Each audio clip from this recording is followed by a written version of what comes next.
Hello friends, knowledge for everyone YouTube channel ਵਿੱਚ ਤੁਹਾਡਾ ਸਭ ਦਾ ਸਵਾਗਤ ਹੈ। ਸਤਿ ਸ਼੍ਰੀ ਅਕਾਲ ਜੀ। ਤਾਂ ਅੱਜ ਆਪਾਂ ਪੜ੍ਹਨ ਜਾ ਰਹੇ ਹਾਂ 3rd ਚੈਪਟਰ ਦਾ ਕਲਾਈਮੇਟ। ਇਹ ਮੈਂ ਇੱਥੇ ਤੁਹਾਨੂੰ ਦੋਨੇ ਭਾਸ਼ਾਵਾਂ ਦੇ ਵਿੱਚ ਦੱਸੂ, ਇੰਗਲਿਸ਼ ਤੇ ਪੰਜਾਬੀ ਦੋਨਾਂ ਦੇ ਵਿੱਚ। ਤਾਂ ਇੱਥੇ ਇਸ ਪਾਠ ਨੂੰ ਸ਼ੁਰੂ ਕਰਨ ਤੋਂ ਪਹਿਲਾਂ ਤੁਹਾਨੂੰ ਇੱਕ ਗੱਲ ਦੱਸਣੀ ਚਾਹਾਂਗੇ। ਆਪਾਂ ਮੌਸਮ ਬਾਰੇ ਦੋ ਚੀਜ਼ਾਂ ਵਰਤਦੇ ਹਾਂਗੇ, ਇੱਕ ਹੁੰਦਾ ਵੈਦਰ ਤੇ ਇੱਕ ਹੁੰਦਾ ਕਲਾਈਮੇਟ। ਇਹਨਾਂ ਦੋਨਾਂ ਦੇ ਵਿੱਚ ਫਰਕ ਕੀ ਹੈ? ਕਲਾਈਮੇਟ ਹੁੰਦਾ ਉਹ ਕੰਡੀਸ਼ਨ ਜੋ ਕਾਫੀ ਲੰਮਾ ਸਮਾਂ ਚੱਲਦੀ ਹੈ, ਇੱਕ ਬਹੁਤ ਲੌਂਗ ਪੀਰੀਅਡ ਹੁੰਦਾ, ਤਾਂ ਉਸ ਨੂੰ ਬੋਲਦੇ ਆ ਕਲਾਈਮੇਟ। ਪਰ ਜਿਹੜਾ ਵੈਦਰ ਹੁੰਦਾ ਉਹ ਇੱਕ ਛੋਟੇ ਟਾਈਮ ਦੇ ਲਈ ਹੁੰਦਾ ਗਾ, ਅਤੇ ਇਹ ਥੋੜ੍ਹੇ ਟਾਈਮ ਬਾਅਦ ਚੇਂਜ ਹੁੰਦਾ ਰਹਿੰਦਾ। ਜਿਵੇਂ ਕਿ ਆਪਾਂ ਜੇ ਦਿਨ ਦੇ ਵਿੱਚ ਦੇਖੀਏ, ਸਵੇਰੇ ਵੈਦਰ ਹੋਰ ਹੁੰਦਾ, ਦੁਪਹਿਰ ਤੱਕ ਹੋਰ ਹੋ ਜਾਂਦਾ, ਸ਼ਾਮ ਨੂੰ ਵੈਦਰ ਹੋਰ ਹੋ ਜਾਂਦਾ, ਜਿਹੜਾ ਚੇਂਜ ਹੁੰਦਾ ਰਹਿੰਦਾ ਥੋੜ੍ਹੇ ਟਾਈਮ ਦੇ ਬਾਅਦ, ਉਸ ਨੂੰ ਬੋਲਿਆ ਜਾਂਦਾ ਵੈਦਰ। ਇਹ ਜੋ ਵਰਡ ਕਲਾਈਮੇਟ ਆ, ਇਸ ਨੂੰ ਪੰਜਾਬੀ ਦੇ ਵਿੱਚ ਜਲਵਾਯੂ ਜਾਂ ਪੌਣ ਪਾਣੀ ਵੀ ਕਿਹਾ ਜਾਂਦਾ, ਅਤੇ ਇਹ ਕਿਸੇ ਸਥਾਨ ਦੇ ਲੰਮੇ ਸਮੇਂ ਤੱਕ ਜੋ ਉੱਥੋਂ ਦੇ ਮੌਸਮ ਦੇ ਹਾਲਾਤ ਰਹਿੰਦੇ ਨੇ, ਜਾਂ ਉਸ ਜਗ੍ਹਾ ਦਾ ਤਾਪਮਾਨ ਹੁੰਦਾ, ਉੱਥੋਂ ਦਾ ਜੋ ਹਵਾ ਦਾ ਵਹਾਅ ਹੁੰਦਾ, ਤਾਂ ਉਸ ਨੂੰ ਬੋਲਦੇ ਆਪਾਂ ਕਲਾਈਮੇਟ। ਤਾਂ ਇਹ ਚੀਜ਼ਾਂ ਦੱਸਦੀਆਂ ਨੇ ਕਿ ਉੱਥੋਂ ਦਾ ਜੋ ਕਲਾਈਮੇਟ ਆ ਉਹ ਕਿਸ ਤਰ੍ਹਾਂ ਦਾ ਹੋਊਗਾ। ਤਾਂ ਕਿਸੇ ਵੀ ਜਗ੍ਹਾ ਦੇ ਜਲਵਾਯੂ ਜਾਂ ਕਲਾਈਮੇਟ ਨੂੰ ਪ੍ਰਭਾਵਿਤ ਕਰਨ ਵਾਲੇ ਮੇਨ 3 ਤੱਤ ਨੇ, ਜੋ ਉਹ ਹੈਗੇ ਨੇ ਉੱਥੋਂ ਦੀ ਧਰਾਤਲੀ ਭਿੰਨਤਾ ਜਾਂ variation in relief, distance from the C, distance from the equator, ਤੇ ਭੂ-ਮੱਧ ਰੇਖਾ ਤੋਂ ਦੂਰੀ। ਤਾਂ ਇਹ 3 ਚੀਜ਼ਾਂ ਨੇ ਜੋ ਨਿਰਧਾਰਿਤ ਕਰਦੀਆਂ ਨੇ ਕਿ ਉਸ ਕਿਸੇ ਵੀ ਜਗ੍ਹਾ ਦਾ ਜਲਵਾਯੂ ਆ ਜੋ ਕਿਵੇਂ ਦਾ ਹੋਊਗਾ, ਜਾਂ ਉੱਥੋਂ ਦਾ ਕਲਾਈਮੇਟ ਕਿਵੇਂ ਹੋਊ। ਇੰਡੀਆ ਇੱਕ ਬਹੁਤ ਵੱਡਾ ਵਾਸਟ ਕੰਟਰੀ ਆ, ਬਹੁਤ ਵੱਡਾ ਦੇਸ਼ ਹੈਗਾ। ਤਾਂ ਜਿਵੇਂ ਕਿ ਆਪਾਂ ਪਿਛਲੀ ਵੀਡੀਓ ਦੇ ਵਿੱਚ ਗੱਲ ਕਰ ਚੁੱਕੇ, ਇੱਥੇ ਬਹੁਤ ਸਾਰੀਆਂ ਵੱਖੋ ਵੱਖਰੀਆਂ ਧਰਾਤਲੀ ਇਕਾਈਆਂ ਜਾਂ ਫਿਜ਼ੀਕਲ ਫੀਚਰਸ ਮਿਲਦੇ ਨੇਗੇ, ਤਾਂ ਜਿਨ੍ਹਾਂ ਦੇ ਵਿੱਚ ਜਿਵੇਂ ਪੈਨਿਨਸੂਲਰ ਲੋਕੇਸ਼ਨ ਆ ਜਾਂਦੀ ਆ, ਟ੍ਰੋਪਿਕ ਆਫ ਕੈਂਸਰ ਆ ਜੋ ਇੰਡੀਆ ਦੇ ਵਿਚਕਾਰ ਦੀ ਲੰਘਦੀ ਆ, ਉਹ ਵੀ ਇੱਥੋਂ ਦੇ ਕਲਾਈਮੇਟ ਨੂੰ ਪ੍ਰਭਾਵਿਤ ਕਰਦੀ, ਜਿਸ ਨੂੰ ਕਰਕ ਰੇਖਾ ਵੀ ਕਿਹਾ ਜਾਂਦਾ। ਕਰਕ ਰੇਖਾ ਭਾਰਤ ਦੇ ਮੱਧ ਵਿੱਚੋਂ ਦੀ ਲੰਘਦੀ ਹੈ। ਤਾਂ ਭਾਰਤ ਦੇ ਵਿੱਚ ਇਹ ਵੱਖੋ ਵੱਖਰੀਆਂ ਫਿਜ਼ੀਕਲ ਫੀਚਰਸ ਹੋਣ ਕਰਕੇ, ਜਾਂ ਇਹਨਾਂ ਦੇ ਵਿੱਚ ਵੇਰੀਏਸ਼ਨ ਹੋਣ ਕਰਕੇ ਹੀ ਤਾਂ ਇੱਥੋਂ ਦੇ ਟੈਂਪਰੇਚਰ, ਤਾਪਮਾਨ, ਰੇਨਫਾਲ, ਬਾਰਿਸ਼, ਸਟ੍ਰੋਮ, ਤੂਫਾਨ, ਵਿੰਡਸ ਐਂਡ ਕਲਾਊਡ, ਪੌਣਾ ਅਤੇ ਬੱਦਲ ਆਦਿ ਦੇ ਵਿੱਚ ਭਿੰਨਤਾਵਾਂ ਮਿਲਦੀਆਂ ਨੇ, ਤੇ ਇਹਨਾਂ ਦੇ ਵਿੱਚ ਜੋ ਡਿਫਰੈਂਸਿਸ ਨੇ ਉਹ ਹੁੰਦੇ ਨੇ। ਇਸ ਤੋਂ ਬਾਅਦ ਅਗਲਾ ਪੁਆਇੰਟ ਆ ਗਿਆ ਜੀ ਰੀਜਨਲ ਡਿਫਰੈਂਸਿਸ।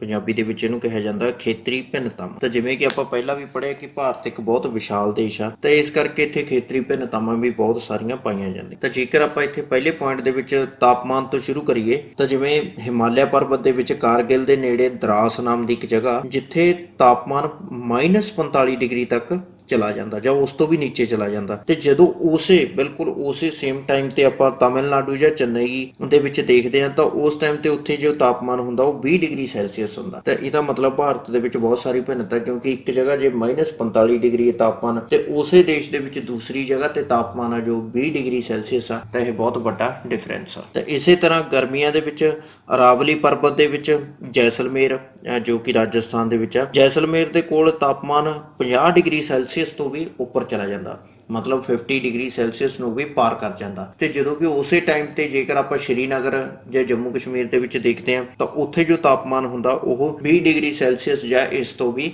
ਘੱਟ ਹੁੰਦਾ। ਤਾਂ ਹੁਣ ਆਪਾਂ ਗੱਲ ਕਰਦੇ ਹਾਂ ਜੀ ਬਾਰਿਸ਼ ਦੀ। ਤਾਂ ਜੇਕਰ ਦੇਖਿਆ ਜਾਵੇ, ਦੁਨੀਆ ਦੇ ਵਿੱਚ ਸਭ ਤੋਂ ਜ਼ਿਆਦਾ ਜੋ ਬਾਰਿਸ਼ ਆ ਪਹਿਲਾਂ ਮੰਨੀ ਜਾਂਦੀ ਸੀ ਚਿਰਾਪੂੰਜੀ ਦੇ ਵਿੱਚ, ਵੀ ਚਿਰਾਪੂੰਜੀ ਦੇ ਵਿੱਚ ਸਭ ਤੋਂ ਜ਼ਿਆਦਾ ਬਾਰਿਸ਼ ਹੁੰਦੀ ਆ। ਪਰ ਹੁਣ ਚਿਰਾਪੂੰਜੀ ਤੋਂ 16 ਕਿਲੋਮੀਟਰ ਪੱਛਮ ਦੇ ਵਿੱਚ ਦੂਰ ਇੱਕ ਪਿੰਡ ਹੈਗਾ, ਜਿਸ ਦਾ ਨਾਮ ਆ ਮਾਈਸਨਰਮ, ਜਿਸ ਦੇ ਵਿੱਚ ਜੋ ਔਸਤ ਸਾਲਾਨਾ ਵਰਖਾ ਹੁੰਦੀ ਆ, ਐਵਰੇਜ ਰੇਨਫਾਲ ਉੱਥੋਂ ਦਾ ਉਹ ਹੈ 1080 ਸੈਂਟੀਮੀਟਰ, ਲਗਭਗ 1080 ਸੈਂਟੀਮੀਟਰ ਹਰ ਸਾਲ ਉੱਥੇ ਬਾਰਿਸ਼ ਹੁੰਦੀ ਹੈ, ਜੋ ਕਿ ਬਹੁਤ ਜ਼ਿਆਦਾ। ਤਾਂ ਜਦੋਂ ਕਿ ਉਹੀ ਆਪਾਂ ਜਦੋਂ ਪੱਛਮ ਦੇ ਵਿੱਚ ਦੇਖਦੇ ਆ ਭਾਰਤ ਦੇ, ਜਾਂ ਕਹਿ ਲਓ ਰਾਜਸਥਾਨ ਦੇ ਵਿੱਚ ਥਾਰ ਡੈਜ਼ਰਟ ਦੇ ਵਿੱਚ ਦੇਖਦੇ ਹਾਂ, ਤਾਂ ਉੱਥੇ ਜੋ ਬਾਰਿਸ਼ ਹੁੰਦੀ ਆ ਉਹ ਸਿਰਫ 12 ਸੈਂਟੀਮੀਟਰ ਰੇਨਫਾਲ ਸਾਲਾਨਾ ਹੁੰਦੀ ਹੈ। ਤਾਂ ਹੁਣ ਇੱਥੇ ਆਪਾਂ ਸਮਝ ਸਕਦੇ ਹਾਂ ਕਿ ਕਿੰਨਾ ਵੱਡਾ ਡਿਫਰੈਂਸ ਆ ਜੋ ਪੂਰਬ ਤੋਂ ਪੱਛਮ ਭਾਰਤ ਦੇ ਵਿਚਕਾਰ। ਤਾਂ ਜਾਂ ਆਪਾਂ ਇੰਨਾ ਕਹਿ ਸਕਦੇ ਹਾਂ ਕਿ ਜੋ ਮਾਈਸਨਰਾਮ ਆ, ਉਹ ਜਿੰਨਾ ਇੱਕ ਦਿਨ ਦੇ ਵਿੱਚ ਉੱਥੇ ਬਾਰਿਸ਼ ਹੋ ਜਾਂਦੀ ਆ, ਉਨੀ ਬਾਰਿਸ਼ ਅਰਾਵਲੀ ਦੀਆਂ ਪਹਾੜੀਆਂ ਦੇ ਪੱਛਮ ਦੇ ਵਿੱਚ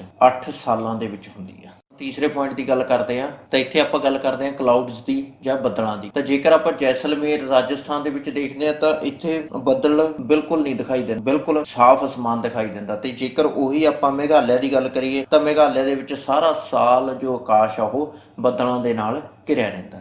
ਚੌਥੇ ਪੁਆਇੰਟ ਦੀ ਗੱਲ ਕਰਦੇ ਹਾਂ ਕਿ ਜਿਵੇਂ ਆਪਾਂ ਪਹਿਲਾਂ ਗੱਲ ਕਰ ਚੁੱਕੇ ਹਾਂ ਮੌਸਮ ਦੇ ਵਿੱਚ ਡਿਫਰੈਂਸ ਦੀ, ਤਾਂ ਉਸੇ ਤਰ੍ਹਾਂ ਜੋ ਸਮੁੰਦਰ ਦੇ ਨੇੜੇ ਹੁੰਦੇ ਨੇ, ਜੋ ਤਟੀ ਖੇਤਰ ਹੁੰਦੇ ਨੇ, ਉਹਨਾਂ ਦੇ ਵਿੱਚ ਜਲਵਾਯੂ ਲਗਭਗ ਇੱਕੋ ਜਿਹਾ ਬਣਿਆ ਰਹਿੰਦਾ ਗਾ। ਤਾਂ ਉੱਥੇ ਜੋ ਤਾਪਮਾਨ ਹੁੰਦਾ ਮੋਡਰੇਟ ਹੁੰਦਾ, ਮੋਡਰੇਟ ਭਾਵ ਕਿ ਉੱਥੇ ਇੱਕੋ ਜਿਹੀ ਤਾਪਮਾਨ ਬਣਿਆ ਰਹਿੰਦਾ, ਜਦ ਨਾ ਜ਼ਿਆਦਾ ਗਰਮੀ ਪੈਂਦੀ ਹੈ ਤੇ ਨਾ ਹੀ ਜ਼ਿਆਦਾ ਸਰਦੀ। ਤਾਂ ਜੇਕਰ ਆਪਾਂ ਦਿੱਲੀ, ਚੰਡੀਗੜ੍ਹ, ਲੁਧਿਆਣੇ ਦੀ ਗੱਲ ਕਰੀਏ ਤਾਂ ਇੱਥੋਂ ਦੇ ਜੋ ਅੰਦਰੂਨੀ ਭਾਗਾਂ ਦੇ ਵਿੱਚ ਕਲਾਈਮੇਟ ਆ ਤਾਂ ਬਹੁਤ ਜ਼ਿਆਦਾ ਹਾਰਸ਼ ਟਾਈਪ ਦਾ ਕਲਾਈਮੇਟ ਹੁੰਦਾ, ਕਿਉਂਕਿ ਇੱਥੇ ਗਰਮੀਆਂ ਬਹੁਤ ਜ਼ਿਆਦਾ ਗਰਮ ਹੁੰਦੀਆਂ ਨੇ ਤੇ ਸਰਦੀਆਂ ਬਹੁਤ ਜ਼ਿਆਦਾ ਠੰਡੀਆਂ ਹੁੰਦੀਆਂ ਨੇ। ਤੇ ਇਸ ਤੋਂ ਬਾਅਦ ਅਗਲਾ ਪੁਆਇੰਟ ਹੈਗਾ ਜੀ ਫੈਕਟਰਸ ਡਿਟਰਮਿਨਿੰਗ ਦਾ ਕਲਾਈਮੇਟ, ਜਲਵਾਯੂ ਨੂੰ ਨਿਰਧਾਰਤ ਕਰਨ ਵਾਲੇ ਤੱਤ। ਤਾਂ ਜੇਕਰ ਆਪਾਂ ਇੰਡੀਆ ਦੀ ਲੋਕੇਸ਼ਨ ਦੇ ਅਕੋਰਡਿੰਗ ਦੇਖਦੇ ਹਾਂ ਤਾਂ ਟ੍ਰੋਪਿਕ ਆਫ ਕੈਂਸਰ ਆ ਜੋ ਕਰਕ ਰੇਖਾ ਹੈਗੀ, ਉਹ ਭਾਰਤ ਦੇ ਬਿਲਕੁਲ ਸੈਂਟਰ ਵਿੱਚੋਂ ਦੀ ਲੰਘਦੀ ਹੈ ਤੇ ਜਿਸ ਕਰਕੇ ਭਾਰਤ ਦਾ ਜਲਵਾਯੂ ਆ ਉਹਨੂੰ ਵੀ ਲਗਭਗ ਦੋ ਭਾਗਾਂ ਦੇ ਵਿੱਚ ਹੀ ਵੰਡ ਦਿੱਤਾ। ਤਾਂ ਜਿਹੜੇ ਭਾਗ ਟ੍ਰੋਪਿਕ ਆਫ ਕੈਂਸਰ ਦੇ ਸਾਊਥ ਦੇ ਵਿੱਚ ਰਹਿ ਜਾਂਦੇ ਆ, ਜੋ ਭਾਵ ਕਿ ਦੱਖਣ ਦੇ ਵਿੱਚ ਰਹਿ ਜਾਂਦੇ ਆ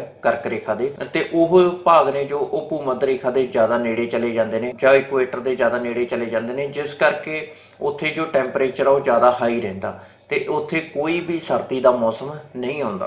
ਪਰ ਜਲਵਾਯੂ ਆ ਜੋ ਉੱਥੋਂ ਦਾ, ਜੋ ਕਲਾਈਮੇਟ ਆ ਉੱਥੋਂ ਦਾ, ਉਹ ਊਸ਼ਣ ਖੰਡ ਵਾਲਾ ਹੁੰਦਾ ਜਾਂ ਜਿਹਨੂੰ ਟ੍ਰੋਪੀਕਲ ਜ਼ੋਨ ਕਹਿ ਦਿੰਦੇ ਆ, ਉਸ ਦੇ ਵਿੱਚ ਆ ਜਾਂਦਾ। ਤਾਂ ਇਹੀ ਜਦੋਂ ਟ੍ਰੋਪਿਕ ਆਫ ਕੈਂਸਰ ਜਾਂ ਕਰਕ ਰੇਖਾ ਦੇ ਆਪਾਂ ਨਾਰਥ ਭਾਵ ਕਿ ਉੱਤਰ ਦੇ ਵਿੱਚ ਦੇਖਦੇ ਹਾਂ ਤਾਂ ਉੱਥੇ ਜੋ ਟੈਂਪਰੇਚਰ ਲੋ ਹੁੰਦਾ ਗਾ, ਜਿਸ ਦੇ ਕਰਕੇ ਉੱਥੇ ਵਿੰਟਰ ਵੀ ਹੁੰਦਾ ਤੇ ਸਮਰ ਸੀਜ਼ਨ ਵੀ ਆਉਂਦਾ ਗਾ, ਭਾਵ ਕਿ ਉੱਥੇ ਸਰਦੀਆਂ ਵੀ ਹੁੰਦੀਆਂ ਨੇ ਤੇ ਗਰਮੀਆਂ ਵੀ ਹੁੰਦੀਆਂ ਨੇ। ਤੇ ਇੱਥੋਂ ਦਾ ਜੋ ਕਲਾਈਮੇਟ ਹੈ, ਇੱਥੋਂ ਦਾ ਜੋ ਜਲਵਾਯੂ ਹੈ, ਉਹ ਉਪ ਊਸ਼ਣ ਕਿਸਮ ਦਾ ਹੁੰਦਾ ਜਾਂ ਜਿਹਨੂੰ ਕਹਿ ਦਿੰਦੇ ਆ ਸਬ ਟ੍ਰੋਪੀਕਲ ਟਾਈਪ ਦਾ ਹੁੰਦਾ। ਤਾਂ ਹੁਣ ਇਹ ਸਿਰਫ ਕੱਲੀ ਆਪਾਂ ਟ੍ਰੋਪਿਕ ਆਫ ਕੈਂਸਰ ਜਾਂ ਕਰਕ ਰੇਖਾ ਨੂੰ ਇਸ ਕਲਾਈਮੇਟ ਦਾ ਕਾਰਨ ਨਹੀਂ ਮੰਨ ਸਕਦੇ, ਇਸ ਦੇ ਪਿੱਛੇ ਕੁਝ ਹੋਰ ਵੀ ਭਿੰਨਤਾਵਾਂ ਹੈਗੀਆਂ ਨੇ, ਹੋਰ ਵੀ ਡਿਫਰੈਂਸਿਸ ਹੈਗੇ ਨੇ ਜਿਹੜੇ ਫੈਕਟਰਸ ਇਫੈਕਟ ਕਰਦੇ ਨੇ ਭਾਰਤ ਦੇ ਕਲਾਈਮੇਟ ਨੂੰ। ਇੰਡੀਆ ਦੇ ਵਿੱਚ ਬਹੁਤ ਸਾਰੀ ਡਾਇਵਰਸਿਟੀ ਪਾਈ ਜਾਂਦੀ ਹੈ, ਜਿਸ ਦੇ ਕਰਕੇ ਇੱਥੋਂ ਦੇ ਜੋ ਕਲਾਈਮੇਟ ਆ ਉਹ ਵੱਖੋ ਵੱਖਰਾ ਹੁੰਦਾ ਗਾ। ਤਾਂ ਉਹ ਜੋ ਫੈਕਟਰਸ ਨੇ ਉਹ ਆਪਾਂ ਨੀਚੇ ਗੱਲ ਕਰਦੇ ਹਾਂ ਪੁਆਇੰਟ ਵਾਈਜ਼। ਤਾਂ ਸਭ ਤੋਂ ਜੋ ਪਹਿਲਾ ਪੁਆਇੰਟ ਆਉਂਦਾ ਜੀ ਡਿਸਟੈਂਸ ਫਰੋਮ ਦਾ ਇਕੁਏਟਰ ਜਾਂ ਭੂ-ਮੱਧ ਰੇਖਾ ਤੋਂ ਦੂਰੀ। ਤਾਂ ਜਿਵੇਂ ਕਿ ਤੁਸੀਂ ਇੱਥੇ ਦੇਖ ਸਕਦੇ ਹੋ ਕਿ ਜੋ ਭਾਰਤ ਦੀ ਲੋਕੇਸ਼ਨ ਆ ਉਹ ਉੱਤਰੀ ਅਰਧਗੋਲੇ ਦੇ ਵਿੱਚ ਆ ਜਾਂ ਨਾਰਦਰਨ ਹੈਮੀਸਫੀਅਰ ਦੇ ਵਿੱਚ ਆ ਤੇ ਭਾਰਤ ਆ ਜੋ ਇਹ ਭੂ-ਮੱਧ ਰੇਖਾ ਦੇ ਬਹੁਤ ਜ਼ਿਆਦਾ ਨੇੜੇ ਆ। ਤਾਂ ਇਹੀ ਕਾਰਨ ਆ ਕਿ ਭਾਰਤ ਦੇ ਵਿੱਚ ਇਕੱਲੇ ਹਿਮਾਲਿਆ ਪਰਬਤ ਵਾਲੇ ਖੇਤਰ ਨੂੰ ਛੱਡ ਕੇ ਬਾਕੀ ਜੋ ਸਾਰਾ ਰੀਜਨ ਆ, ਜੋ ਸਾਰਾ ਇਲਾਕਾ ਗਾ, ਉਹ ਸਾਰੇ ਦੇ ਵਿੱਚ ਸਾਰਾ ਸਾਲ ਲਗਭਗ ਤਾਪਮਾਨ ਉੱਚਾ ਹੀ ਰਹਿੰਦਾ, ਭਾਵ ਕਿ ਗਰਮੀ ਰਹਿੰਦੀ ਆ। ਤੇ ਇਸੇ ਕਰਕੇ ਹੀ ਭਾਰਤ ਨੂੰ ਕੰਟਰੀ ਆਫ ਹੌਟ ਕਲਾਈਮੇਟ ਜਾਂ ਗਰਮ ਜਲਵਾਯੂ ਵਾਲਾ ਦੇਸ਼ ਮੰਨਿਆ ਜਾਂਦਾ। ਇਸ ਤੋਂ ਬਾਅਦ ਅਗਲਾ ਪੁਆਇੰਟ ਆ ਗਿਆ ਜੀ ਰਿਲੀਫ ਜਾਂ ਧਰਾਤਲ। ਜਿਵੇਂ ਕਿ ਆਪਾਂ ਪਹਿਲਾਂ ਵੀ ਪੜ੍ਹ ਚੁੱਕੇ ਹਾਂ ਕਿ ਭਾਰਤ ਦੇ ਨਾਰਥ ਦੇ ਵਿੱਚ ਹਿਮਾਲਿਆ ਪਰਬਤ ਤੇ ਇਸ ਦਾ ਜੋ ਐਕਸਟੈਂਡ ਆ ਉਹ ਈਸਟ ਟੂ ਵੈਸਟ ਤੱਕ ਆ।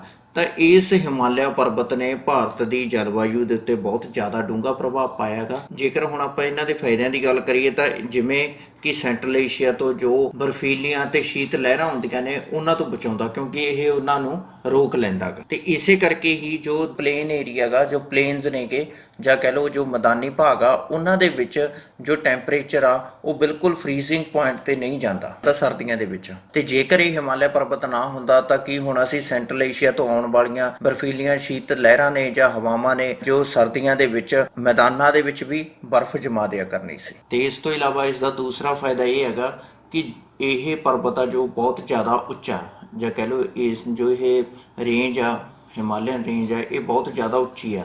ਤੇ ਇਸ ਦੇ ਨਾਲ ਕੀ ਹੁੰਦਾ, ਜੋ ਮੌਨਸੂਨ ਵਿੰਡਸ ਨੇ ਜਾਂ ਮੌਨਸੂਨ ਪੌਣਾ ਨੇ ਜੋ ਬੰਗਾਲ ਦੀ ਖਾੜੀ ਦੇ ਵਿੱਚੋਂ ਜਾਂ ਬੇ ਆਫ ਬੰਗਾਲ ਦੇ ਵਿੱਚੋਂ ਨਿਕਲਦੀਆਂ ਨੇ, ਤਾਂ ਉਹ ਕੀ ਹੁੰਦੀਆਂ ਨੇ, ਉਹਨਾਂ ਨੂੰ ਇਹ ਇੱਕ ਬੈਰੀਅਰ ਦੀ ਤਰ੍ਹਾਂ, ਇੱਕ ਰੁਕਾਵਟ ਦੀ ਤਰ੍ਹਾਂ ਅੱਗੇ ਜਾਣ ਤੋਂ ਰੋਕ ਲੈਂਦੇ ਨੇ। ਤੇ ਉਹਨਾਂ ਵਿੰਡਸ ਨੂੰ ਕੀ ਕਰਦੇ ਨੇ, ਇਹ ਆਪਣੇ ਦੇਸ਼ ਦੇ ਨਾਰਥ ਵੈਸਟ ਜੋ ਏਰੀਏ ਨੇ ਉਧਰ ਨੂੰ ਮੋੜ ਦਿੰਦੇ ਨੇ ਤੇ ਜਿਸ ਕਰਕੇ ਉੱਥੋਂ ਦਾ ਜੋ ਬਹੁਤ ਜ਼ਿਆਦਾ ਗਰਮ ਅਤੇ ਖੁਸ਼ਕ ਮੌਸਮ ਹੁੰਦਾ ਗਾ ਉਸ ਦੇ ਵਿੱਚ ਤਬਦੀਲੀ ਲਿਆ ਦਿੰਦੇ ਨੇ ਜਾਂ ਚੇਂਜ। ਤੇ ਇਹ ਜੋ ਮੌਨਸੂਨ ਵਿੰਡਸ ਨੇ ਇਸ ਤੋਂ ਇਲਾਵਾ ਹੋਰ ਕੀ ਕਰਦੀਆਂ, ਜੋ ਸਮੁੰਦਰ ਤੱਟ ਦੇ ਬਿਲਕੁਲ ਸਾਹਮਣੇ ਨੇ, ਪੱਛਮੀ ਘਾਟ ਜਾਂ ਵੈਸਟਰਨ ਘਾਟਸ, ਅਸਾਮ ਦਾ ਜੋ ਹਿਲੀ ਏਰੀਆ ਗਾ, ਅਸਾਮ ਦਾ ਜੋ ਪਹਾੜੀ ਇਲਾਕਾ, ਉਹ ਜੋ ਪਹਾੜੀਆਂ ਸਾਹਮਣੇ ਆ ਜਾਂਦੀਆਂ ਨੇ ਬਿਲਕੁਲ, ਤਾਂ ਉੱਥੇ ਇਹ ਵਰਖਾ ਜ਼ਿਆਦਾ ਕਰਦੀਆਂ ਨੇ। ਪਰ ਇਸ ਦੇ ਆਪੋਜ਼ਿਟ ਜੋ ਡੈਕਨ ਪਲੇਟੂ ਆ ਤੇ ਟਰਾਂਸ ਹਿਮਾਲਿਆ, ਇਸ ਦਾ ਜੋ ਇਲਾਕਾ ਗਾ, ਇਹ ਇਹਨਾਂ ਜੋ ਮੌਨਸੂਨ ਵਿੰਡਸ ਨੇ ਇਹਨਾਂ ਦੇ ਆਪੋਜ਼ਿਟ ਡਾਇਰੈਕਸ਼ਨ ਦੇ ਵਿੱਚ ਹੁੰਦੇ ਨੇ, ਭਾਵ ਕਿ ਜਿੱਧਰੋਂ ਦੀ ਆ ਰਹੀਆਂ ਉਸੇ ਸਾਈਡ ਤੋਂ ਹੁੰਦੇ ਨੇ, ਜਿਸ ਕਰਕੇ ਇਹ ਇਲਾਕੇ ਡਰਾਈ ਰਹਿ ਜਾਂਦੇ ਨੇ, ਭਾਵ ਉੱਥੇ ਬਾਰਿਸ਼ ਵਗੈਰਾ ਨਹੀਂ ਹੁੰਦੀ ਜਾਂ ਖੁਸ਼ਕ ਰਹਿ ਜਾਂਦੇ ਨੇ। ਤੇ ਇਸੇ ਪ੍ਰਕਾਰ ਜੋ ਅਰਾਵਲੀ ਪਰਬਤ ਆ, ਜੋ ਅਰਾਵਲੀ ਰੇਂਜ ਹੈਗੀ ਜੋ ਕਿ ਰਾਜਸਥਾਨ ਦੇ ਵਿੱਚ ਆ, ਤਾਂ ਉਹ ਜੋ ਅਰਬ ਸਾਗਰ ਤੋਂ ਪੌਣ ਆਉਂਦੀਆਂ ਨੇ ਉਹ ਉਹਨਾਂ ਦੇ ਸਮਾਂਤਰ ਆ, ਜਿਸ ਦੇ ਕਰਕੇ ਰਾਜਸਥਾਨ ਦੇ ਵਿੱਚ ਵੀ ਵਰਖਾ ਘੱਟ ਹੁੰਦੀ ਹੈ। ਤਾਂ ਇਸ ਲਈ ਆਪਾਂ ਕਹਿ ਸਕਦੇ ਹਾਂ ਹਿਮਾਲਿਆ ਪਰਬਤ ਕਰਕੇ ਹੀ ਭਾਰਤ ਦੇ ਵਿੱਚ ਜੋ ਮੌਨਸੂਨ ਜਲਵਾਯੂ ਆ ਉਹ ਬਣਿਆ ਰਹਿੰਦਾ ਗਾ। ਇਸ ਤੋਂ ਬਾਅਦ ਅਗਲਾ ਪੁਆਇੰਟ ਆ ਗਿਆ ਜੀ ਵਾਯੂ ਦਾਬ, ਏਅਰ ਪ੍ਰੈਸ਼ਰ ਸਿਸਟਮ।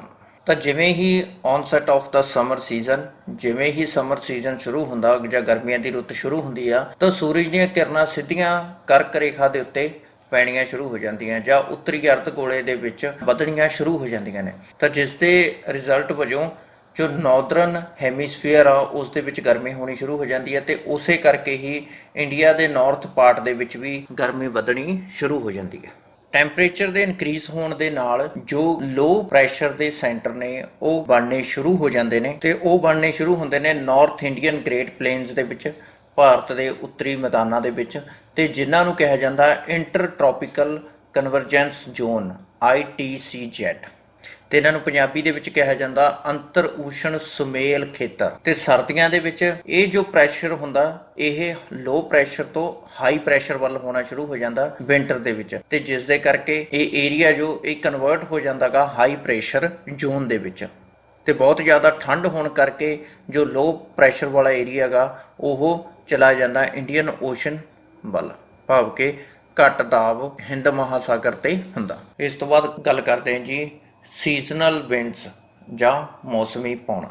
ਤਾਂ ਆਪਣੇ ਦੇਸ਼ ਦੇ ਵਿੱਚ ਏਅਰ ਪ੍ਰੈਸ਼ਰ ਚੇਂਜ ਹੋਣ ਕਰਕੇ ਗਰਮੀਆਂ ਤੇ ਸਰਦੀਆਂ ਦੇ ਵਿੱਚ ਸੀਜ਼ਨਲ ਵਿੰਡਸ ਸਾਰੇ ਦੇਸ਼ ਵਿੱਚ ਚੱਲਦੀਆਂ ਨੇ, ਭਾਵ ਕਿ ਗਰਮੀ ਤੇ ਸਰਦੀ ਦੇ ਮੌਸਮ ਦੇ ਵਿੱਚ ਜਦੋਂ ਏਅਰ ਪ੍ਰੈਸ਼ਰ ਜਾਂ ਹਵਾ ਦਾ ਦਾਬ ਦੇ ਵਿੱਚ ਤਬਦੀਲੀ ਹੋ ਜਾਂਦੀ ਆ ਤਾਂ ਉਸ ਦੇ ਕਰਕੇ ਜੋ ਮੌਸਮੀ ਪੌਣਾ ਨੇ ਸੀਜ਼ਨਲ ਵਿੰਡਸ ਨੇ ਉਹ ਚੱਲਦੀਆਂ ਨੇ। ਗਰਮੀਆਂ ਦੇ 6 ਮਹੀਨੇ ਸਮੁੰਦਰ ਤੋਂ ਲੈਂਡ ਵੱਲ ਨੂੰ ਜਾਂ ਸੀ ਟੂ ਲੈਂਡ ਚੱਲਦੀਆਂ ਨੇ ਪੌਣਾ, ਤੇ ਇਹ ਵਿੰਡਸ ਗਰਮ ਤੇ ਸਿੱਲੀਆਂ ਹੁੰਦੀਆਂ ਜਾਂ ਕਹਿ ਲਓ ਇਹ ਵਿੰਡਸ ਹੌਟ ਐਂਡ ਹਿਊਮਿਡ ਹੁੰਦੀਆਂ ਨੇ। ਤੇ ਸਰਦੀਆਂ ਦੇ 6 ਮਹੀਨੇ ਇਹ ਜੋ ਵਿੰਡਸ ਨੇ ਇਹ ਲੈਂਡ ਟੂ ਸੀ ਚੱਲਦੀਆਂ ਨੇ, ਭਾਵ ਥਲ ਤੋਂ ਜਲ ਵੱਲ ਨੂੰ ਚੱਲਦੀਆਂ, ਤੇ ਜੋ ਇਹ ਵਿੰਡਸ ਹੁੰਦੀਆਂ ਨੇ ਇਹ ਕੋਲਡ ਐਂਡ ਡਰਾਈ, ਭਾਵ ਕਿ ਠੰਡੀਆਂ ਅਤੇ ਖੁਸ਼ਕ ਹੁੰਦੀਆਂ, ਤੇ ਇਹਨਾਂ ਦੇ ਕਾਰਨ ਹੀ ਦੇਸ਼ ਦੇ ਅੰਦਰ ਵੱਖੋ ਵੱਖ ਮੌਸਮ ਬਣਦੇ ਨੇ। ਹੁਣ ਗੱਲ ਕਰਦੇ ਹਾਂ ਜੀ ਸੈਕਿੰਡ ਪੁਆਇੰਟ ਦੀ। ਜਿਵੇਂ ਆਪਾਂ ਪਹਿਲਾਂ ਕੀਤਾ ਕਿ ਸੀਜ਼ਨਲ ਵਿੰਡਸ ਨੇ ਜੋ ਉਸ ਨੂੰ ਮੌਸਮ ਪ੍ਰਭਾਵਿਤ ਕਰਦਾ, ਮੀਨਸ ਜੋ ਸੀਜ਼ਨ ਹੁੰਦਾ ਉਹ ਉਹਦੇ ਅਕੋਰਡਿੰਗ ਉਹ ਚੱਲਦੀਆਂ ਨੇ ਲੈਂਡ ਟੂ ਸੀ ਜਾਂ ਸੀ ਟੂ ਲੈਂਡ। ਪਰ ਇਸ ਚੀਜ਼ ਨੂੰ ਇੱਕ ਚੀਜ਼ ਹੋਰ ਵੀ ਪ੍ਰਭਾਵਿਤ ਕਰਦੀ ਆ, ਉਹ ਹੁੰਦੀ ਆ ਜੋ ਧਰਤੀ ਦਾ ਸਰਫੇਸ ਆ, ਜੋ ਅਰਥ ਦਾ ਸਰਫੇਸ ਆ ਜਾਂ ਧਰਤੀ ਦਾ ਧਰਾਤਲ ਹੈਗਾ, ਉਸ ਤੋਂ 3 ਕਿਲੋਮੀਟਰ ਉੱਪਰ ਵਹਿਣ ਵਾਲੀ ਹਵਾ, ਜਿਸ ਨੂੰ ਹਵਾ ਦਾ ਸੰਚਾਰੀ ਚੱਕਰ ਜਾਂ ਅਪਰ ਏਅਰ ਸਰਕੂਲੇਸ਼ਨ ਵੀ ਕਿਹਾ ਜਾਂਦਾ, ਤੇ ਇਸ ਨੂੰ ਜੈਟ ਸਟ੍ਰੀਮ ਵੀ ਬੋਲ ਦਿੰਦੇ ਆ। ਤਾਂ ਗਰਮੀਆਂ ਦੇ ਮੌਸਮ ਦੇ ਵਿੱਚ ਕੀ ਹੁੰਦਾ, ਇਹ ਠੰਡੀ ਤੇ ਵੱਧ ਦਾਬ, ਭਾਵ ਕੋਲਡ ਐਂਡ ਹਾਈ ਪ੍ਰੈਸ਼ਰ ਵਾਲੀ ਜੋ ਇਹ ਏਅਰ ਹੁੰਦੀ ਆ, ਇਹ ਹਿਮਾਲਿਅਨ ਰੇਂਜ ਆ ਜੋ ਉਸ ਦੇ ਪਿੱਛੇ ਜੋ ਤਿੱਬਤ ਦਾ ਪਠਾਰ ਆ ਉੱਥੇ ਹੁੰਦੀ ਆ, ਤੇ ਉੱਥੋਂ ਇਹ ਚੱਲ ਕੇ ਸਰਦੀਆਂ ਦੇ ਵਿੱਚ 25 ਡਿਗਰੀ ਨਾਰਥ ਲੈਟੀਟਿਊਡ ਦੇ ਆ ਜਾਂਦੀ ਹੈ। ਤੇ ਇਹਨਾਂ ਵਿੰਡਸ ਕਰਕੇ ਹੀ ਸਾਈਕਲੋਨਸ ਆਫ ਸਮਰਸ, ਭਾਵ ਜੋ ਗਰਮੀਆਂ ਦੇ ਵਿੱਚ ਚੱਕਰਵਾਤ ਆਉਂਦੇ ਨੇ ਉਹ, ਤੇ ਨਾਲ western seasonal disturbances of Mediterranean region, ਭਾਵ ਜੋ ਰੂਮ ਸਾਗਰੀ ਖੇਤਰ ਦੇ ਜੋ ਪੱਛਮੀ ਪੌਣਾ ਹੁੰਦੀਆਂ ਉਹਨਾਂ ਦੇ ਵਿੱਚ ਜੋ ਤਬਦੀਲੀਆਂ ਆਉਂਦੀਆਂ ਨੇ ਉਹ ਭਾਰਤ ਦੇ ਨਾਰਦਰਨ ਪਾਰਟ ਆ ਜੋ, ਜਾਂ ਕਹਿ ਲਓ ਉੱਤਰੀ ਭਾਗ ਆ ਜੋ, ਉੱਥੇ ਪਹੁੰਚ ਕੇ ਬਹੁਤ ਜ਼ਿਆਦਾ ਵਰਖਾ ਕਰਦੇ ਹਨ। ਇਸ ਤੋਂ ਬਾਅਦ ਅਗਲਾ ਪੁਆਇੰਟ ਆ ਗਿਆ ਜੀ ਪੰਜਵਾਂ, ਹਿੰਦ ਮਹਾਸਾਗਰ ਦੀ ਨੇੜਤਾ ਜਾਂ ਕਹਿ ਲਓ ਨੀਅਰਨੈਸ ਟੂ ਦਾ ਇੰਡੀਅਨ ਓਸ਼ਨ। ਤਾਂ ਜਿਵੇਂ ਕਿ ਆਪਾਂ ਜਾਣਦੇ ਹਾਂ ਜਾਂ ਤੁਸੀਂ ਇੱਥੇ ਦੇਖ ਸਕਦੇ ਹੋ ਕਿ ਭਾਰਤ ਨੂੰ ਹਿੰਦ ਮਹਾਸਾਗਰ ਨੇ 3 ਸਾਈਡ ਦੇ ਉੱਤੋਂ ਘੇਰਿਆ ਹੋਇਆ ਹੈਗਾ, ਤਾਂ ਜਿਸ ਦੇ ਕਰਕੇ ਇੰਡੀਆ ਦੇ ਕਲਾਈਮੇਟ ਦੇ ਉੱਪਰ ਇਸ ਦਾ ਬਹੁਤ ਜ਼ਿਆਦਾ ਪ੍ਰਭਾਵ ਆ। ਹਿੰਦ ਮਹਾਸਾਗਰ ਦੀ ਈਵਨ ਸਰਫੇਸ ਕਰਕੇ ਜਾਂ ਕਹਿ ਲਓ ਪੱਧਰੀ ਸਤ੍ਹਾ ਦੇ ਕਾਰਨ ਇਕੁਏਟਰ ਦਾ ਸਾਊਥ ਪਾਰਟ ਆ ਉਸ ਤੋਂ ਵਿੰਡਸ ਚੱਲਦੀਆਂ ਨੇ, ਜੋ ਸਾਊਥ ਵੈਸਟ ਮੌਨਸੂਨ ਵਿੰਡਸ ਚੱਲਦੀਆਂ ਨੇ, ਉਹ ਪੂਰੀ ਫੁੱਲ ਸਪੀਡ ਦੇ ਨਾਲ ਇੰਡੀਆ ਦੇ ਵੱਲ ਨੂੰ ਵੱਧਦੀਆਂ ਨੇ ਜਾਂ ਆਉਂਦੀਆਂ ਨੇ। ਤੇ ਇਹ ਜੋ ਵਿੰਡਸ ਹੁੰਦੀਆਂ ਨੇ ਇਹ ਫਿਰ ਰਸਤੇ ਦੇ ਵਿੱਚ ਜੋ ਸਮੁੰਦਰ ਦਾ ਪਾਣੀ ਹੁੰਦਾ ਜਾਂ ਕਹਿ ਲਓ ਹਿੰਦ ਮਹਾਸਾਗਰ ਆ ਉੱਥੋਂ ਜੋ ਮੋਇਸਚਰ ਨਾਲ ਲੈ ਲੈਂਦੀਆਂ ਨੇ, ਤੇ ਉਹ ਸਾਰੇ ਦੇਸ਼ ਦੇ ਵਿੱਚ ਪੂਰਾ ਡਿਸਟ੍ਰੀਬਿਊਟ ਕਰ ਦਿੰਦੀਆਂ ਨੇ। ਤੇ ਜੋ ਕੋਰੋਮੰਡਲ ਕੋਸਟ ਆ ਜਾਂ ਕੋਰੋਮੰਡਲ ਤੱਟ ਆ ਉਸ ਦੇ ਵਿੱਚ ਸਰਦੀਆਂ ਦੇ ਵਿੱਚ ਰੇਨਫਾਲ ਸਿਰਫ ਤੇ ਸਿਰਫ ਬੇ ਆਫ ਬੰਗਾਲ ਦੀ ਲੋਕੇਸ਼ਨ ਕਰਕੇ ਹੀ ਹੁੰਦੀ ਹੈ, ਜਾਂ ਕਹਿ ਲਓ ਬੰਗਾਲ ਦੀ ਖਾੜੀ ਦੀ ਸਥਿਤੀ ਕਰਕੇ ਹੀ ਹੁੰਦੀ ਹੈ। ਤੇ ਗਰਮੀਆਂ ਦੇ ਵਿੱਚ ਇੱਥੇ ਜੋ ਸਾਈਕਲੋਨ ਚੱਲਦੇ ਨੇ ਉਹ ਬਹੁਤ ਜ਼ਿਆਦਾ ਬਾਰਿਸ਼ ਕਰਦੇ ਨੇ। ਜਿਨ੍ਹਾਂ ਨੂੰ ਚੱਕਰਵਾਤ ਕਿਹਾ ਜਾਂਦਾ। ਜੋ ਚੱਕਰਵਾਤ ਪੈਦਾ ਹੁੰਦੇ ਨੇ ਉਹ ਇੱਥੇ ਭਾਰੀ ਵਰਖਾ ਕਰਦੇ ਨੇ ਕੋਰੋਮੰਡਲ ਕੋਸਟ ਦੇ ਉੱਤੇ ਜਾਂ ਕੋਰੋਮੰਡਲ ਤੱਟ ਦੇ ਉੱਤੇ। ਤੇ ਇਹ ਜੋ ਪੈਨਿਨਸੂਲਰ ਏਰੀਆ ਜਾਂ ਪ੍ਰਾਇਦੀਪੀ ਭਾਗ ਆ ਇਹ 3 ਸਾਈਡ ਤੋਂ ਜਾਂ 3 ਭਾਗਾਂ ਤੋਂ ਸਮੁੰਦਰ ਦੇ ਨਾਲ ਘਿਰਿਆ ਹੋਇਆ ਹੈਗਾ। ਤਾਂ ਜਿਸ ਦੇ ਕਰਕੇ ਜੋ ਏਰੀਆ ਗਾ ਇੱਥੇ ਮੋਡਰੇਟ ਟੈਂਪਰੇਚਰ ਜਾਂ ਮੋਡਰੇਟ ਕਲਾਈਮੇਟ ਰਹਿੰਦਾ ਗਾ ਇਸ ਕੋਸਟਲ ਏਰੀਆ ਦੇ ਵਿੱਚ, ਜਾਂ ਕਹਿ ਲਓ ਵੀ ਸਮਕਾਰੀ ਜਲਵਾਯੂ ਰਹਿੰਦੀ ਆ। ਸਮਕਾਰੀ ਮਤਲਬ ਇੱਕੋ ਜਿਹੀ ਰਹਿੰਦਾ, ਨਾ ਤਾਂ ਜ਼ਿਆਦਾ ਗਰਮੀ ਪੈਂਦੀ ਹੈ ਤੇ ਨਾ ਹੀ ਜ਼ਿਆਦਾ ਸਰਦੀ ਪੈਂਦੀ ਹੈ। ਤੇ ਆਪਾਂ ਕਹਿ ਸਕਦੇ ਹਾਂ ਕਿ ਇੱਥੇ ਗਰਮੀਆਂ ਦੇ ਵਿੱਚ ਘੱਟ ਗਰਮੀ ਹੁੰਦੀ ਹੈ ਤੇ ਸਰਦੀਆਂ ਦੇ ਵਿੱਚ ਸਰਦੀ ਘੱਟ ਹੁੰਦੀ ਹੈ। ਤਾਂ ਜੋ ਹੁਣ ਆਪਾਂ ਉੱਪਰ ਪੁਆਇੰਟਸ ਪੜ੍ਹੇ ਨੇ ਉਹਨਾਂ ਤੋਂ ਇੱਕ ਗੱਲ ਕਲੀਅਰ ਹੁੰਦੀ ਹੈ ਕਿ ਇੰਡੀਆ ਦੇ ਵਿੱਚ ਹੌਟ ਟ੍ਰੋਪੀਕਲ ਮੌਨਸੂਨ ਟਾਈਪ ਦਾ ਕਲਾਈਮੇਟ ਮਿਲਦਾ ਗਾ, ਜਾਂ ਜਿਹਨੂੰ ਪੰਜਾਬੀ ਦੇ ਵਿੱਚ ਕਹਿ ਸਕਦੇ ਆ ਗਰਮ ਜਾਂ ਊਸ਼ਣ ਮੌਨਸੂਨੀ ਖੰਡ ਦੀ ਜਲਵਾਯੂ ਮਿਲਦੀ ਹੈ। ਤਾਂ ਜਿਸ ਦੇ ਵਿੱਚ ਜੋ ਮੌਨਸੂਨ ਵਿੰਡਸ ਹੁੰਦੀਆਂ ਨੇ ਉਹ ਵੱਖੋ ਵੱਖਰੇ ਸਮੇਂ ਤੇ ਦੇਸ਼ ਦੇ ਲਗਭਗ ਸਾਰੇ ਹਿੱਸਿਆਂ ਤੇ ਡੂੰਘਾ ਅਸਰ ਪਾਉਂਦੀਆਂ ਨੇ। ਧੰਨਵਾਦ। ਜੇਕਰ ਤੁਹਾਨੂੰ ਵੀਡੀਓ ਚੰਗੀ ਲੱਗੀ ਤਾਂ ਇਸ ਨੂੰ ਸ਼ੇਅਰ ਤੇ ਲਾਈਕ ਜ਼ਰੂਰ ਕਰ ਦਿਓ। ਤੇ ਇਹ ਆਪਣੇ ਪਾਠ ਦਾ ਸਿਰਫ ਇੱਕ ਹੀ ਹਿੱਸਾ ਹੋਇਆ। ਇਸ ਤੋਂ ਬਾਅਦ ਅਗਲੀ ਵੀਡੀਓ ਦੇ ਵਿੱਚ ਆਪਾਂ ਇੰਡੀਅਨ ਮੌਨਸੂਨ ਸਿਸਟਮ ਦੇ ਬਾਰੇ ਗੱਲ ਕਰਾਂਗੇ ਤੇ ਇਸ ਤੋਂ ਇਲਾਵਾ ਰੁੱਤ ਚੱਕਰ ਦੇ ਬਾਰੇ ਵੀ ਗੱਲ ਕਰਾਂਗੇ। ਉਹ ਉਸ ਤੋਂ ਅਗਲੀ ਵੀਡੀਓ ਹੋਊ। ਸੋ ਇਹਨਾਂ ਵੀਡੀਓਜ਼ ਨੂੰ ਦੇਖਣ ਦੇ ਲਈ ਤੇ ਮੇਰੇ ਨਾਲ ਜੁੜੇ ਰਹਿਣ ਦੇ ਲਈ ਕਿਰਪਾ ਕਰਕੇ ਚੈਨਲ ਜ਼ਰੂਰ ਸਬਸਕ੍ਰਾਈਬ ਕਰ ਦਿਓ। Thank you.